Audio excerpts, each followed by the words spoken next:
News 18 India. कि हर किसी के पास कुछ न कुछ देने को होता है। मेरे पास कुछ नहीं है, मैं सिर्फ भावना व्यक्त कर सकता हूं। प्रमोद जी, अच्छा हुआ कुछ दिया नहीं,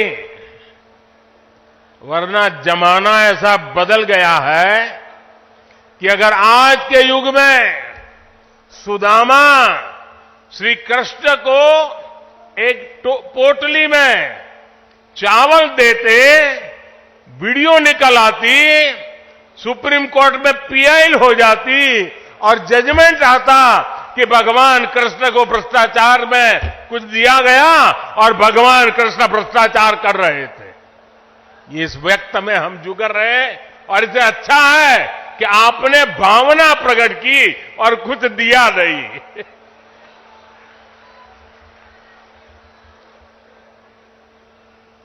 मैं इस शुभ कार्य में अपना मार्गदर्शन देने के लिए पधारे सभी संतों को भी नमन करता हूं। मैं आचार्य प्रमोद कृष्णम जी को भी बधाई देता हूं। साथियों, आज संबल में हम जिस अवसर के साक्षी बन रहे हैं, ये भारत के सांस्कृतिक नवजागरण का एक और अद्भुत क्षण है। अभी पिछले महीने ही 22 जनवरी को देश ने अयोध्या में 500 साल के इंतजार को पूरा होते देखा है। राम लला के विराजमान होने का वो अलौकिक अनुभव, वो दिव्य अनुभूति अब भी हमें भावुक कर जाती है। इसी बीच हम देश से सैकड़ों किलोमीटर दूर अरब की धरती पर अबू धाबी में पहले विराट मंदिर के लोकार्पण के साक्षी भी बने हैं। पहले जो कल्पना से भी परे था, अब वो हकीकत बन चुका है। और अब हम यहां संभल में भव्य कल की धाम के शिलान्यास के गवाह बन रहे हैं।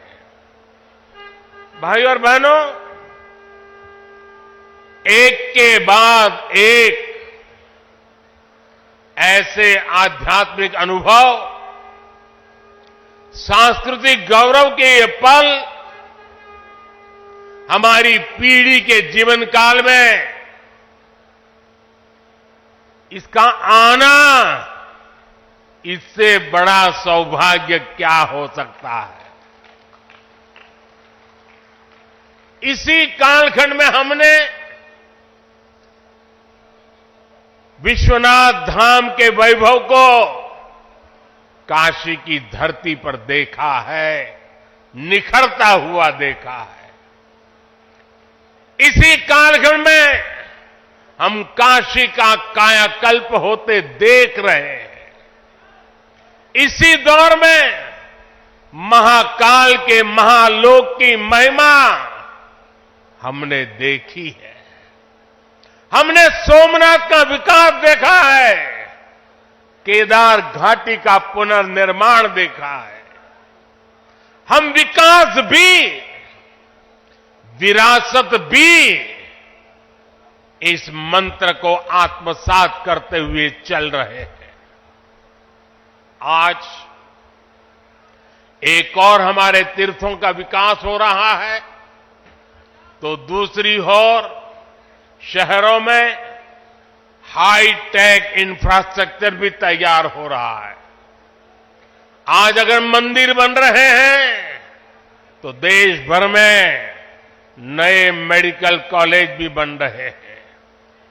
आज विदेशों से हमारी प्राचीन मूर्तियां भी वापस लाई जा रही है और रिकॉर्ड संख्या में विदेशी निवेश भी आ रहा है। ये परिवर्तन प्रमाण है साथियों, और प्रमाण इस बात का है समय का चक्र घूम चुका है। एक नया दौर आज हमारे दरवाजे पर दस्तक दे रहा है। ये समय है हम उस आगमन का दिल खोलकर स्वागत करें।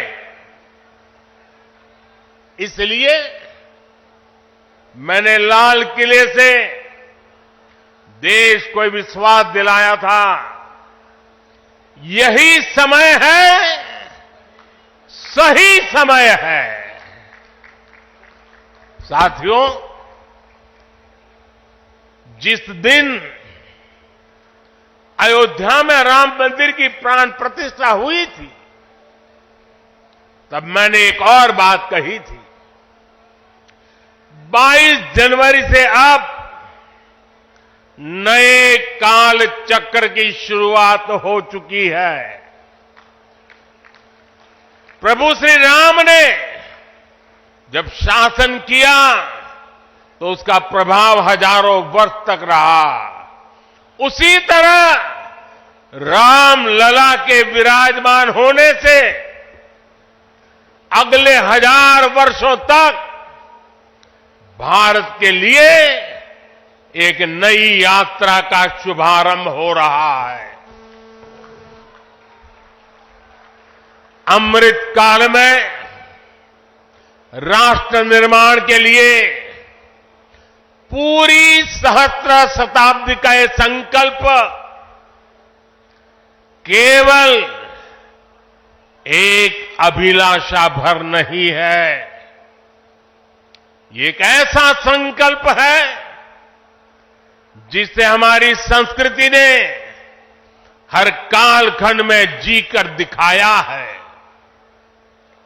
भगवान कल्कि के विषय में आचार्य प्रमोद कृष्णम जी ने गहरा अध्ययन किया है। भगवान कल्कि के अवतार से जुड़े कई सारे तथ्य और शास्त्रीय जानकारियां भी आचार्य प्रमोद कृष्णम जी मुझे बता रहे थे।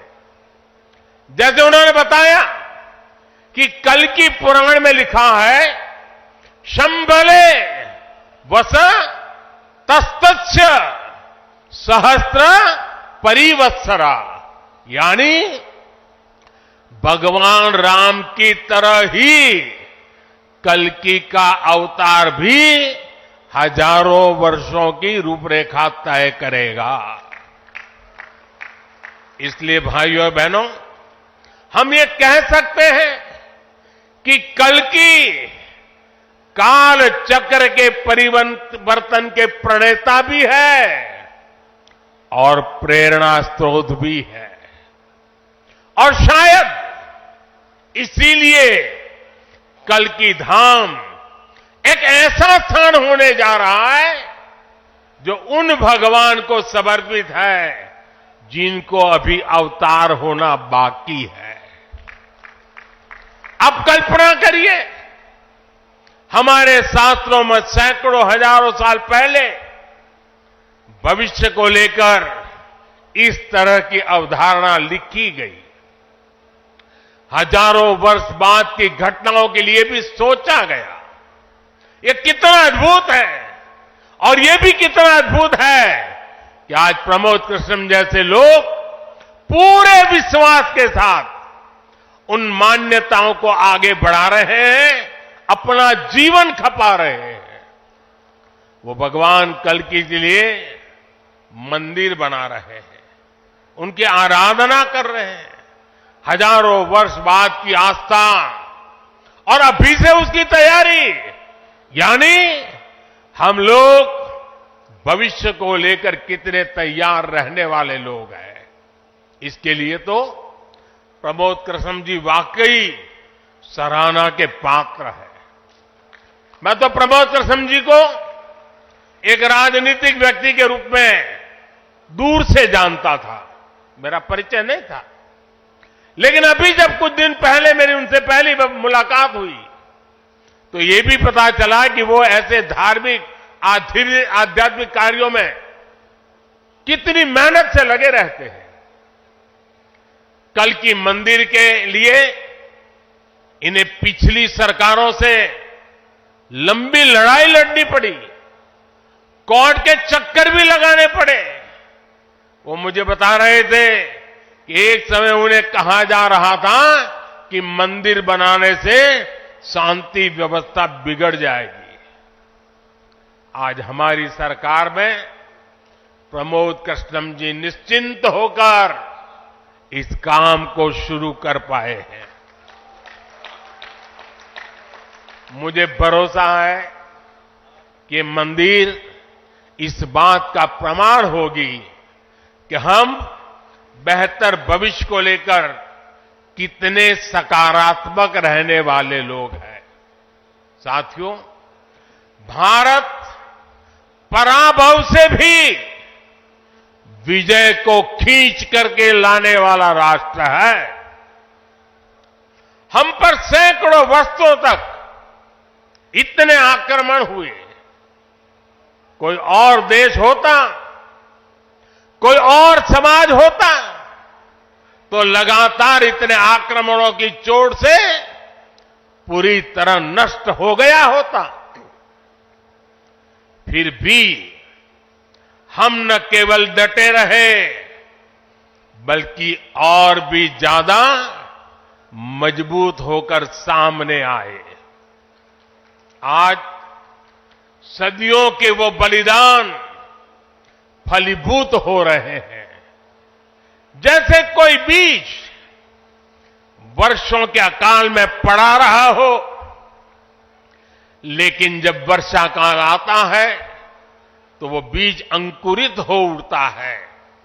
वैसे ही आज भारत के अमृत काल में भारत के गौरव, भारत के उत्कर्ष और भारत के सामर्थ्य का बीज अंकुरित हो रहा है। एक के बाद एक हर क्षेत्र में कितना कुछ नया हो रहा है। जैसे देश के संत और आचार्य नए मंदिर बनवा रहे हैं, वैसे ही मुझे ईश्वर ने राष्ट्र रूपी मंदिर के नवनिर्माण का दायित्व सौंपा है। मैं दिन रात राष्ट्र रूपी मंदिर को भव्यता देने में लगा हूं, उसके गौरव का विस्तार कर रहा हूं। इस निष्ठा के परिणाम भी हमें उसी तेजी से मिल रहे हैं। आज पहली बार भारत उस मुकाम पर है जहां हम अनुसरण नहीं कर रहे हैं, उदाहरण पेश कर रहे हैं। आज पहली बार भारत को टेक्नोलॉजी और डिजिटल टेक्नोलॉजी के क्षेत्र में संभावनाओं के केंद्र के रूप में देखा जा रहा है। हमारी पहचान इनोवेशन हब के तौर पर हो रही है। हम पहली बार दुनिया की 5वीं सबसे बड़ी अर्थव्यवस्था जैसे बड़े मुकाम पर पहुंचे हैं। हम चंद्रमा के दक्षिण ध्रुव तक पहुंचने वाले पहले देश बने हैं। पहली बार भारत में वंदे भारत और नमो भारत जैसी आधुनिक ट्रेनें चल रही है। पहली बार भारत में बुलेट ट्रेन चलने की तैयारी हो रही है। पहली बार हाईटेक हाईवे, एक्सप्रेसवे का इतना बड़ा नेटवर्क और उसकी ताकत देश के पास है। पहली बार भारत का नागरिक, चाहे वो दुनिया के किसी भी देश में हो, अपने आप को इतना गौरवान्वित महसूस करता है। देश में सकारात्मक सोच और आत्मविश्वास का ये जो ज्वार हम देख रहे हैं, ये एक अद्भुत अनुभूति है। इसलिए आज हमारी शक्ति भी अनंत है और हमारे लिए संभावनाएं भी अपार है। साथियों, राष्ट्र को सफल होने के लिए ऊर्जा सामूहिकता से मिलती है। हमारे वेद कहते हैं, सहस्त्र शीर्षा पुरुष, सहस्त्र शीर्षा पुरुष, सहस्त्राक्ष सहस्त्रपाद, अर्थात निर्माण के लिए हजारों, लाखों, करोड़ों हाथ है। गतिमान होने के लिए हजारों, लाखों, करोड़ों पैर है। आज हमें भारत में उसी विराट चेतना के दर्शन हो रहे हैं। सबका साथ, सबका विकास, सबका विश्वास और सबका प्रयास, इस भावना से हर देशवासी एक भाव से, एक संकल्प से राष्ट्र के लिए काम कर रहा है। आप पिछले 10 वर्षों में